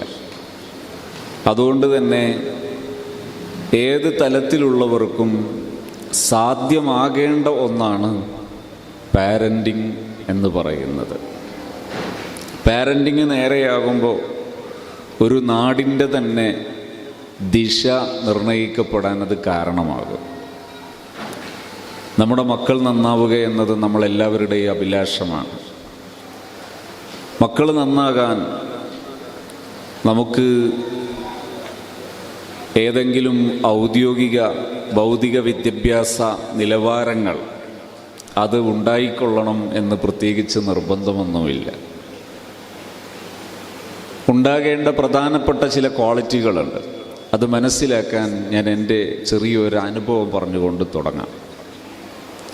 ഞാൻ ഒരു ദിവസം കർണാടകയിലെ ഒരു പ്രദേശത്തേക്കുള്ള ഒരു യാത്രക്കിടയിൽ എൻ്റെ കൂടെ ഒരു പണ്ഡിതനുണ്ടായിരുന്നു. ആ പണ്ഡിതൻ എന്നെക്കാൾ പ്രായമുള്ള ആളാണ്. അദ്ദേഹത്തിന് ഒരു 50 വയസ്സെങ്കിലും ആയി കാണും. അദ്ദേഹം എന്നോട് പറഞ്ഞു, നിങ്ങൾ പറഞ്ഞ ഒരാശയം വളരെ ശരിയാണ്. ഞാൻ ചോദിച്ചു, ഏതാശയം? ഒരു കുട്ടി നന്നാകാൻ ഒരു രക്ഷിതാവ് വലിയ വിദ്യാഭ്യാസ യോഗ്യത ഉള്ളവർ ആകണം എന്നില്ല. എന്നിട്ട് അദ്ദേഹം പറഞ്ഞു തുടങ്ങി, ഞാൻ കൊച്ചുനാളിൽ ജീവിച്ചു വളർന്നത് വളരെ തണുപ്പുള്ള ഒരു പ്രദേശത്താണ്. എൻ്റെ മാതാപിതാക്കൾ രണ്ടുപേരും നിരക്ഷരരാണ്. ഭൗതിക വിദ്യാഭ്യാസത്തിലും ആത്മീയ വിദ്യാഭ്യാസത്തിലുമൊക്കെ അങ്ങനെ തന്നെയാണ്. പക്ഷേ എൻ്റെ ജീവിതത്തിൽ ഈ നിമിഷം വരെ ഒരു നേരം പോലും എൻ്റെ ഓർമ്മ വെച്ച നാൾ മുതൽ ഞാൻ നിസ്കാരം നഷ്ടപ്പെടുത്തുകയോ ഖളാ ആക്കുകയോ ചെയ്തിട്ടില്ല. അതിന് എന്നെ പ്രാപ്തനാക്കിയത് അദ്ദേഹം ഒരു മതവിരുദ്ധമുള്ള ആൾ കൂടിയാണ്. അദ്ദേഹം പറഞ്ഞു, എൻ്റെ മതവിരുദ്ധത്തെക്കാൾ എൻ്റെ പാരൻറ്റിങ്ങാണ്, എൻ്റെ രക്ഷിതാക്കളാണ്. അദ്ദേഹം എന്നോട് അനുഭവം പറയാൻ തുടങ്ങി. എല്ലാ ദിവസവും രാവിലെ എൻ്റെ ഉമ്മ എന്നെ വിളിച്ചെഴുന്നേൽപ്പിക്കും. സുബഹിക്ക് മുമ്പേ ഉമ്മ എഴുന്നേൽക്കും. സുബഹിയുടെ മുമ്പ് തന്നെ ഉമ്മ ഒരു ജുസ്ഇന് അടുത്ത് ഖുർആൻ പാരായണം ചെയ്യും. സുബഹി വാങ്ക് വിളിച്ച ഉടനെ ഉമ്മ എന്നെ വിളിക്കും, ഞങ്ങളെ മക്കളെ എല്ലാം വിളിക്കും. ആ സമയത്ത് നല്ല ആരോഗ്യമോ അല്ലെങ്കിൽ വലിയ ക്ഷീണമൊന്നും ഇല്ലാത്ത സമയമാണെങ്കിൽ, ആരോഗ്യ പ്രശ്നങ്ങളൊന്നും ഇല്ലെങ്കിൽ ഞങ്ങൾ എഴുന്നേൽക്കും. ഇനി നല്ല ക്ഷീണമോ മറ്റോ ഒക്കെ ഉള്ള സമയമാണെങ്കിൽ ഉമ്മ അപ്പം നിർബന്ധിക്കുകയൊന്നുമില്ല, രണ്ടാമത് വിളിക്കും കുറച്ച് കഴിഞ്ഞാൽ. അത് പക്ഷേ സുബഹി നിസ്കരിക്കാനും വുളൂ ചെയ്യാനും അനുബന്ധമായ അത്യാവശ്യ പ്രാഥമിക കർമ്മങ്ങൾ നിർവഹിക്കാനുമുള്ള ആ സമയം മാത്രം അവശേഷിക്കുമ്പോഴാണ് ആ വിളി ഉണ്ടാവുക. ആ വിളിയുടെ സമയത്ത് എഴുന്നേൽക്കുക എന്നതല്ലാത്ത സെക്കൻഡ് ഓപ്ഷൻ ഉണ്ടാവുകയില്ല. അപ്പോൾ വല്ല കാരണവശാലും എഴുന്നേൽക്കുന്നില്ലെങ്കിൽ ഉമ്മയുടെ വക ഒരു അടി ഉണ്ടാകും. ആ അടി ഉണ്ടാകും എന്നത് ഉമ്മയുടെ ഒരു ഉറച്ച നിലപാടാണ്. അതിൽ പക്ഷേ ഉമ്മ തെറി വിളിക്കുകയോ ദേഷ്യപ്പെടുകയോ അതല്ലെങ്കിൽ അസഭ്യം പറയുകയോ ഒന്നും ഉണ്ടാവുകയില്ല. ഉമ്മ വൈകാരികമായി പ്രക്ഷുബ്ധമാവുകയൊന്നുമില്ല. പക്ഷെ ഉമ്മ തല്ലും. എന്നിട്ട് അദ്ദേഹം ഒരു അനുഭവം പറഞ്ഞു. ഞങ്ങളുടെ വീട്ടിനടുത്ത് ഒരു കല്യാണം നടക്കുകയാണ്. അദ്ദേഹത്തിൻ്റെ ഒരു 40 കൊല്ലം മുമ്പേയുള്ള ഒരു കഥയാകുമ്പോൾ സ്വാഭാവികമായും പ്രാദേശികമായി ആ പശ്ചാത്തലം നമ്മൾ ഓർക്കേണ്ടതാണ്. അദ്ദേഹം പറയുന്നത് ഇങ്ങനെയാണ്: ഓല മടയുക എന്നാണ് നമ്മുടെ കോഴിക്കോട് വടകര ആ ഭാഗത്തൊക്കെ പറയുക. ഓല മടഞ്ഞിട്ട് വീട് മേയാറുള്ള ഓല, തെങ്ങിൻ്റെ ഓല കൊണ്ട്, അതുകൊണ്ടാണ് പന്തൽ നിർമ്മിക്കുക. അത് തൊഴിലാളികളല്ല, മറിച്ച് കുടുംബക്കാരും ബന്ധുക്കളും അയൽവാസികളും എല്ലാം ചേർന്ന് കല്യാണ ദിവസങ്ങൾക്ക് മുമ്പേ തന്നെ ഈ പന്തൽ നിർമ്മിച്ച് കല്യാണ തലേന്നാളും അടുത്ത ദിവസങ്ങളൊക്കെയായി പണികളുണ്ടാകും. അതിലെല്ലാവരും ഒരു ഇൻക്ലൂസീവ് മെത്തേഡ്, എല്ലാവരും ഉൾപ്പെടുന്നൊരു ശൈലിയാണ്. അങ്ങനെ ഈ ഒരു രാത്രി പണികളൊക്കെ കഴിഞ്ഞ് ഞങ്ങൾ കുട്ടികളെല്ലാം ആവേശത്തോടെ വീട്ടിൽ കിടക്കാൻ പോകുമ്പോൾ, വേണ്ട, എനിക്കൊരു ഗ്ലാസ് വെള്ളം കിട്ടിയാണ്, സാധാ വെള്ളം, തണുത്ത വെള്ളം. അപ്പോൾ ഞങ്ങൾ കിടക്കുന്ന സമയത്ത് കൂട്ടുകാരോട് പറഞ്ഞു, ഇവിടെ ഒരു സമ്പ്രദായമുണ്ട്, ഉമ്മ നേരത്തെ എഴുന്നേൽക്കും. അതെത്ര വൈകി കിടന്നാലും ഉമ്മ നേരത്തെ എഴുന്നേൽക്കും. ഉമ്മ സുബഹി വാങ്ക് കൊടുത്താൽ ഒന്നാമത്തെ ഒരു വിളി വിളിക്കും. ആ വിളിയുടെ സമയത്ത് എഴുന്നേൽക്കാം, എഴുന്നേൽക്കാതിരിക്കാം. രണ്ടാമത് ഉമ്മ വിളിക്കും. രണ്ടാമത്തെ വിളിക്ക് നിസ്കരിക്കാനുള്ള സമയം മാത്രമേ അവശേഷിക്കൂ. ആ വിളിയുടെ സമയത്ത് എഴുന്നേൽക്കണം, പുറത്തു പോയി ഒളു എടുത്ത് നിസ്കരിക്കണം, അല്ലാത്തൊരു ഓപ്ഷനും ഉണ്ടാകൂല. അത് എല്ലാവരോടും വാണിംഗ് ചെയ്ത് അദ്ദേഹം പറയാം, പിറ്റേ ദിവസം ഒന്നാമത്തെ വിളി ഞങ്ങളാരും അറിഞ്ഞില്ല. പക്ഷെ രണ്ടാമത്തെ വിളിയുടെ കൂടെ എഴുന്നേൽക്കുന്നില്ല എന്ന മട്ട് വന്നപ്പോൾ ഉമ്മയുടെ അടി വന്നപ്പോൾ അദ്ദേഹം പറഞ്ഞു, ഞാനും എൻ്റെ ജ്യേഷ്ഠനും കൂടെ എഴുന്നേറ്റ് ഓടുമ്പോൾ പറഞ്ഞു, ഓടിക്കോ, വേറെ ഒരു വഴിയും ഇവിടെ ഇല്ല, വേറെ ഓപ്ഷനില്ല, സെക്കൻഡ് ഓപ്ഷനില്ല. ഞങ്ങൾ എഴുന്നേറ്റ് ഓടി ഒതുവെടുത്ത് നിസ്കരിച്ച് തിരിച്ചു വരുമ്പോഴേക്ക് എല്ലാവർക്കും കട്ടൻ കാപ്പിയും അതിൻ്റെ കൂടെ ഈ സമൂസ ഇപ്പോൾ കിട്ടുന്നത് പോലെ ആ സമയത്ത് ഉണ്ടാവില്ലല്ലോ, സുബഹിൻ്റെ സമയമല്ലേ, അപ്പോഴത്തെ ബേക്കറിയും കൂടെ ഉണ്ടായിരുന്നു. അഥവാ ഉമ്മക്ക് ദേഷ്യമില്ല. ഇതിന് നമ്മളൊക്കെ ഇപ്പോൾ പറയുന്ന മനഃശാസ്ത്രപരമായ സമീപനത്തിൽ പറയുക ഫേംനെസ് വിത്തൗട്ട് ആങ്കർ, ദേഷ്യമില്ലാത്ത നിലപാട്, കാർക്കശ്യം എന്ന് പറയാം. ഇതൊരു പാരൻറ്റിൻ്റെ ഒരു സമീപന രീതിയാണ്. അദ്ദേഹം എന്നോട് പറഞ്ഞു, ഒരിക്കലും ഉമ്മ തെറി വിളിച്ചത് എനിക്ക് ഓർമ്മയില്ല. ഉമ്മ ഞങ്ങളെ ശിക്ഷണങ്ങൾക്ക് സ്നേഹത്തിന് ഒരു കുറവും വരുത്താതെ ഞങ്ങളെ സ്നേഹിക്കാറുണ്ടായിരുന്നു. അദ്ദേഹം എന്നോട് പറഞ്ഞു, ഞങ്ങൾ പല മാനേഴ്സും പഠിച്ചത് രക്ഷിതാക്കളിൽ നിന്നാണ്. അതിൽ നിന്ന് അദ്ദേഹം ഒരനുഭവം കൂടെ പറഞ്ഞു. എന്താണ്? അതിഥികൾ വന്നാൽ വീട്ടിൽ നിന്ന് എങ്ങനെയാണ് മറ്റുള്ളവരോട് സമീപിക്കേണ്ടത്. അദ്ദേഹം അതിൻ്റെ ഒരു അനുഭവം പറഞ്ഞത് ഇങ്ങനെയാണ്. വീട്ടിൽ അതിഥികൾ വന്നൊരു ദിവസം ഈ വീട്ടുകാർ ഈ ബേക്കറി ഐറ്റംസ് ഉണ്ടാക്കുന്ന കുടുംബമാണ്. അതവരുടെ ജീവിതോപാധിയാണ്, വരുമാന മാർഗമാണ്. അങ്ങനെ ജീവിക്കുന്നതിനിടയിൽ ഒരു ദിവസം ഈ അതിഥി വന്നപ്പോൾ ഈ ബേക്കറി ഐറ്റംസൊക്കെ വെച്ചിട്ട് അതിഥിയെ സൽക്കരിക്കുകയാണ്. സ്വാഭാവികമായും ഒരു ഭക്ഷണ സമയമല്ലാതെ അതിഥികൾ വന്നാൽ നമ്മൾ സ്വീകരിക്കുന്നൊരു സമീപനമാണ്. ബേക്കറിയാണ് അവിടെ പിന്നെ നമ്മൾ പിന്നീടുള്ളൊരു പരിഹാര പ്രക്രിയ. അങ്ങനെ ബേക്കറിയൊക്കെ വെച്ച് ചായ കുടിച്ചുകൊണ്ടിരിക്കുന്ന സമയത്ത് ഇദ്ദേഹം പറഞ്ഞു, ഞാനും എൻ്റെ ജ്യേഷ്ഠനും ചെറിയ കുട്ടിക്കാലല്ല, ഞങ്ങൾ ഈ ബേക്കറിക്ക് തല്ലുകൂടി അതിഥികൾ ഉള്ള സമയമാണെന്നോ, അതിഥികൾ വന്നാൽ ഇങ്ങനെ ഭക്ഷണത്തിനോ അല്ലെങ്കിൽ ഇത്തരം പലഹാരങ്ങൾക്ക് തല്ലുകൂടരുത് എന്നൊന്നും ഞങ്ങൾക്ക് കോമൺ സെൻസ് ഇല്ലായിരുന്നു, അങ്ങനെ ഒരു സാമാന്യബോധം ഇല്ലായിരുന്നു. പക്ഷേ ഞങ്ങളുടെ ബാപ്പ ഒരക്ഷരം പറയുകയോ ദേഷ്യപ്പെടുകയോ ഒന്നും ചെയ്തില്ല. അതിഥികൾ പോകുന്നത് വരെ ഭംഗിയായി അതിഥികളെ കൈകാര്യം ചെയ്തു, അതിഥികളോട് നല്ല പെരുമാറ്റ സമീപനങ്ങളൊക്കെ നിർവഹിച്ചു. അവസാനം അതിഥികൾ പോയി കഴിഞ്ഞപ്പോൾ ഞങ്ങൾ രണ്ടാളെയും വിളിച്ചു. അപ്പോഴാണ് ഞങ്ങൾ ആലോചിക്കുന്നത്, ആ നേരത്തെ ചെയ്ത പരിപാടികൾ, കലാപരിപാടികളൊക്കെ മോശമായിപ്പോയി എന്നുള്ളത്. അങ്ങനെ അദ്ദേഹം പറയാ, പിതാവ് ഞങ്ങളോട് പറഞ്ഞു, രണ്ടാളും പോയിട്ട് അകത്ത് പോയിട്ട് പ്ലേറ്റ് എടുത്ത് വരാൻ പറഞ്ഞു. ഓരോ പ്ലേറ്റ് എടുത്തിട്ട് വരാൻ പറഞ്ഞു. ഞങ്ങൾ രണ്ടുപേരും അകത്ത് പോയി പ്ലേറ്റ് എടുത്ത് വന്നു. ഞങ്ങൾ തല്ലുകൂടിയിരുന്നത് മിക്സ്ചറിന് വേണ്ടിയായിരുന്നു.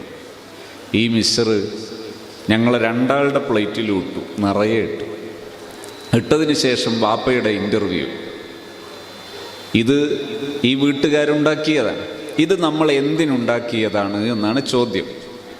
രണ്ടാളും മറുപടി പറഞ്ഞു, വിൽക്കാൻ. കാരണം ഞങ്ങൾ അനുഭവം അതാണ്, ഞങ്ങൾ വിൽക്കാറുള്ളതാണ്, കൊണ്ടുപോയി കടകളിലൊക്കെ ഞങ്ങളാണ് എത്തിക്കാറുള്ളത്.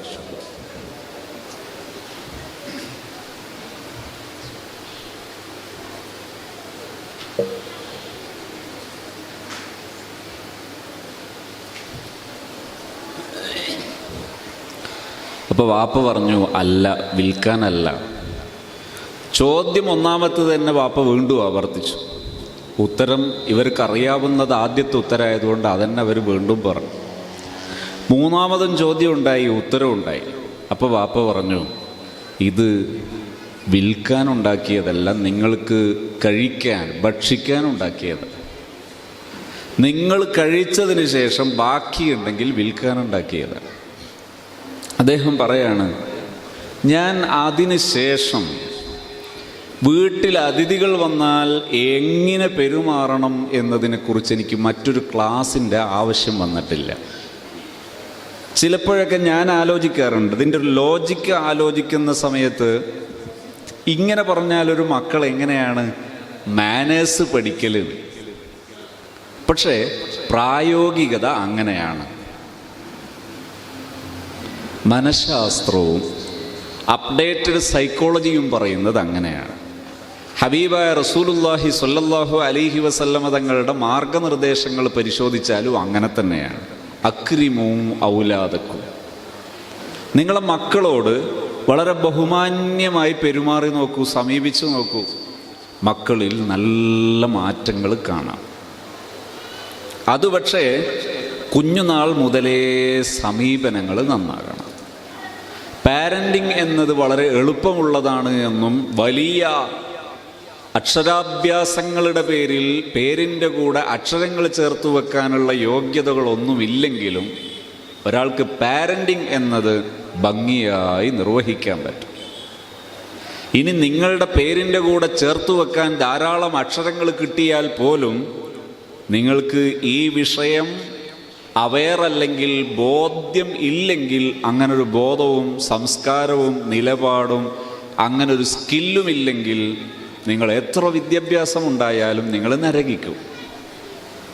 ഇന്നലെ ഞാനൊരു സ്കൂളിൽ വെച്ച് ടീച്ചേഴ്സിന്, അധ്യാപകർക്ക് ഒരു ട്രെയിനിങ് പ്രോഗ്രാമിൽ പങ്കെടുത്തു. ആ പ്രോഗ്രാമിൽ ഈ വിഷയം, ഇതിൻ്റെ കുറച്ചുകൂടി ഭാഗങ്ങൾ ടീച്ചിങ്ങുമായി ബന്ധപ്പെട്ടത് അവതരിപ്പിച്ച് ഞാൻ പോന്നതിന് ശേഷം അവിടെ ഉള്ളൊരു ടീച്ചർ ഫീഡ്ബാക്ക് മെസ്സേജ് അയച്ചു. ആ മെസ്സേജിൽ ടീച്ചർ പറഞ്ഞു, പലപ്പോഴും നേരത്തെ സ്വീകരിച്ച സമീപന രീതിയെക്കുറിച്ച് ആലോചിക്കുമ്പോൾ ഒരു വല്ലാത്ത കുറ്റബോധം ഉണ്ടാകുന്നു. അതിലേറെ എന്നെ അലട്ടിയത്, എൻ്റെ വീട്ടിൽ മക്കളുണ്ട്, എൻ്റെ മക്കൾ. ആ മക്കളുടെ സമീപനങ്ങളെക്കുറിച്ച് ആലോചിക്കുമ്പോൾ അതിൻ്റെ എല്ലാം ഉത്തരവാദി ഞാനാണെന്നൊരു തോന്നൽ എന്നെ വല്ലാതെ അലട്ടിക്കൊണ്ടിരിക്കുന്നു. എൻ്റെ മക്കൾ, ഞാനൊരു അധ്യാപകനായിട്ട് പോലും എൻ്റെ മക്കളെ അവരുടെ ജീവിത ചിട്ടകൾ നിർവഹിപ്പിക്കാൻ മാത്രം എനിക്ക് കഴിയുന്നില്ല. അവരുടെ ജീവിതം എങ്ങനെയാകണം, അവരുടെ അച്ചടക്കം എങ്ങനെ മുന്നോട്ട് കൊണ്ടുപോകണം എന്നതിനെക്കുറിച്ച് അവരെ ബോധ്യപ്പെടുത്താനോ അവരെ ബോധവൽക്കരിക്കാനോ എനിക്ക് കഴിയാതെ പോകുന്നു. ഞാൻ എവിടെ പരാജയപ്പെട്ടു എന്നെനിക്ക് വല്ലാത്ത ഒരു അസ്വസ്ഥതയും അവ്യക്തതയും എന്നെ അലട്ടിക്കൊണ്ടിരിക്കുന്നു. ഇത് ടീച്ചറുടെ ഫീഡ്ബാക്കിലെ ഒരു പ്രധാനപ്പെട്ട മെസ്സേജായിരുന്നു. എൻ്റെ കൂടെ ഹാപ്പി സോണിൽ വർക്ക് ചെയ്യുന്ന ഒരു ട്രെയിനർ ആ ഫീഡ്ബാക്ക് ചേർത്തിട്ട് എന്നോട് ചോദിക്കുന്നു, ഇനി ഞാൻ ഏത് റിപ്ലൈ ആണ് കൊടുക്കേണ്ടത്? ഞാൻ ഇവിടുന്ന് വരുന്നതിൻ്റെ തൊട്ടു മുമ്പാണ് ആ ഫീഡ്ബാക്ക് വായിച്ചത്. ഞാൻ പറയുന്നത്, എത്ര അക്ഷരാഭ്യാസം കൂടെ ഉണ്ടെങ്കിൽ പോലും ഈ വിഷയത്തിൽ നാം ബോധ്യമുള്ളവരല്ലെങ്കിൽ, കൃത്യമായ നിലപാടുള്ളവരല്ലെങ്കിൽ, ഒരുപക്ഷെ കഷ്ടപ്പാടുകൾ നമ്മുടെ ഇഷ്ടത്തോയനായി തോഴിയായി കൂടെ ഉണ്ടാകും. ഇന്ത്യയിലെ അറിയപ്പെട്ട മലയാളിയായ പ്രസിഡന്റ് രാധാകൃഷ്ണൻ, അദ്ദേഹത്തിൻ്റെ ജീവിത കഥ വായിച്ചാൽ നിങ്ങൾക്ക് കാണാൻ പറ്റും.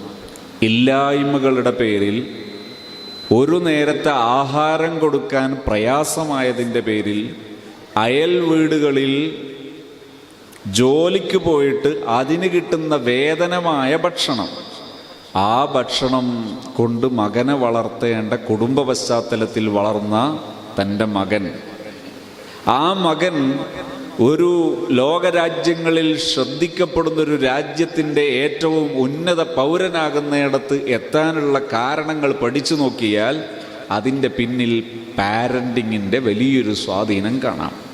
അതിന് അവർക്ക് ഒരിക്കലും അക്ഷരാഭ്യാസത്തെക്കാൾ കൂട്ടുനിന്നത് അവരുടെ ഈ ഒരു പാരൻറ്റിങ്ങിലെ സ്കില്ലാണെന്ന് നമുക്ക് മനസ്സിലാക്കാൻ പറ്റും. ഇവിടെ ഏറ്റവും പ്രധാനപ്പെട്ട ഒന്നെന്താണെന്നറിയോ? ഒരു രക്ഷിതാവിൻ്റെ മാനസികാവസ്ഥയാണ്. ഒരു രക്ഷിതാവിന് മനസ്സമാധാനമുള്ള ജീവിതമുണ്ടാവുകയെന്നത് അനിവാര്യമാണ്. ഒരു രക്ഷിതാവിന് തൻ്റെ മകനോട് സ്വീകരിക്കേണ്ട സമീപനം എന്തായിരിക്കണമെന്ന ബോധ്യം അനിവാര്യമാണ്. ഞാൻ ആദ്യം സൂചിപ്പിച്ച കഥയിലെ രക്ഷിതാക്കൾക്കുള്ള ഏറ്റവും പ്രധാനപ്പെട്ട യോഗ്യത എന്താണെന്നറിയോ? അവർ ശാന്ത സ്വഭാവക്കാരാണ് എന്നതാണ്. അവർ കൃത്യമായ നിലപാടുള്ളവരാണ് എന്നതാണ്. അവർ പ്രക്ഷുബ്ധമായ പെരുമാറ്റത്തിൻ്റെ വക്താക്കളല്ല. എടുത്തു ചാടി കാര്യങ്ങൾ പറയുകയോ ചെയ്യുന്നവരല്ല. ഇതായിരുന്നു ആ രക്ഷിതാക്കളുടെ ക്വാളിറ്റി. ഇത് തന്നെയാണ് ഒരു രക്ഷിതാവിനുണ്ടാകേണ്ട പ്രധാനപ്പെട്ട നിലവാരവും. ഇതില്ലെങ്കിൽ നിങ്ങൾ എത്ര വലിയ പ്രസക്തമായ ലോകത്ത് ജീവിക്കുന്നവരാണെങ്കിലും നിങ്ങളുടെ പാരൻറ്റിങ് ഡാമേജബിൾ ആയിരിക്കും, പരുക്കുള്ളതായിരിക്കും. ഇനി ഞാൻ മറ്റൊരു സംഭവം പറയാം. ഒരു ഡോക്ടറായ സുഹൃത്ത് അദ്ദേഹത്തിൻ്റെ മറ്റൊരു സുഹൃത്തിനെ കാണാൻ വേണ്ടി പോവുകയാണ്. ആ സുഹൃത്ത് അധ്യാപകനാണ്, അറിയപ്പെട്ട പ്രഗത്ഭനായ ഒരു അധ്യാപകനാണ്, കഴിവുറ്റ പ്രതിഭാശാലിയാണ്, പണ്ഡിതനാണ്, ഒക്കെയാണ്. അദ്ദേഹത്തെ കാണാൻ ചെന്നപ്പോൾ അദ്ദേഹം വൈകുന്നേരം നടക്കാൻ വേണ്ടി പുറത്തു പോയിരിക്കുകയാണ്. വീട്ടിലെ വരാന്തയിലിരിക്കുന്നത് മക്കൾ 2 പേരാണ്. മക്കളോട് ചോദിച്ചു, പിതാവ് എവിടെ പോയി? അതിന് ഉത്തരമായി മക്കൾ ചോദിച്ചു, ഹിറ്റ്ലറോ എന്ന് ചോദിച്ചു. ഈ ഡോക്ടർ മക്കളുടെ ചോദ്യത്തെ കൗതുകത്തോടെ എതിരേൽക്കുകയാണ്. അതെന്തേ അങ്ങനെ മക്കൾ ചോദിച്ചത് എന്ന് അദ്ദേഹം വളരെ സൗഹൃദത്തിൽ, അഥവാ നേരത്തെ പരിചയമുള്ള ഒരു കൂട്ടുകാരനും പരിചയമുള്ള കൂട്ടുകാരൻ്റെ മക്കളുമായതുകൊണ്ട് സൗഹൃദത്തിൽ മക്കളോട് ചോദിച്ചു, എന്തേ മക്കൾ അങ്ങനെ പറഞ്ഞത്?